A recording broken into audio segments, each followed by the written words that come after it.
12ผู้มหาเฮงเป็นตัวช่วยให้เราหาเลขเด็ดได้แบบง่ายๆมาเบิ่งกันเลย 1. ซูมตามใจสามารถกดซูมใส่เลขท้ายแบบ1ตัว6ตัวได้ตามใจ 2. ซูมตามเลขเด็ดจะมีเป็นปัญหาพารวยเพื่อให้เฮาซูมตามปัญหาที่มีในงวดนั้น 3. ซูมตามจุดธูปเป็นการจุดธูปเสี่ยงโชคในแอปหรือที่เอิ้นว่าจุดธูปขอเลข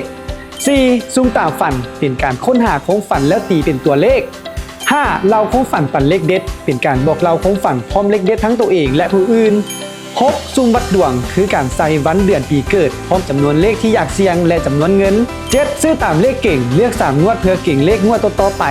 8. ซื้อตามเลขสลับเป็นการพิมพ์ตัวเลขตั้งแต่เลข1ตัวหา6ตัวแล้วระบบจะสลับกันให้ครบจำนวน 9. ซูมตามสถิติผลหวยเลือกเอาสถิติแต่ละปีเพื่อซูมเลขตามสถิติที่เลือก 10. นำเลขเก่าเปลี่ยนการซื้อเลขเก่าที่เราเคยซื้อในงวดที่ผ่านมา 11. ซื้อตามหมู่บอกจะคล้ายคือปองข้อความที่หมู่ส่งเลขมาให้และเรายังสามารถส่งให้หมู่นำได้ 12. ซื้อตามเลขที่เคยออกเลือกซื้อตามเลขที่เคยออกในงวดที่ผ่านมาเพียงเท่านี้การซื้อเลขของทานก็จะง่ายขึ้น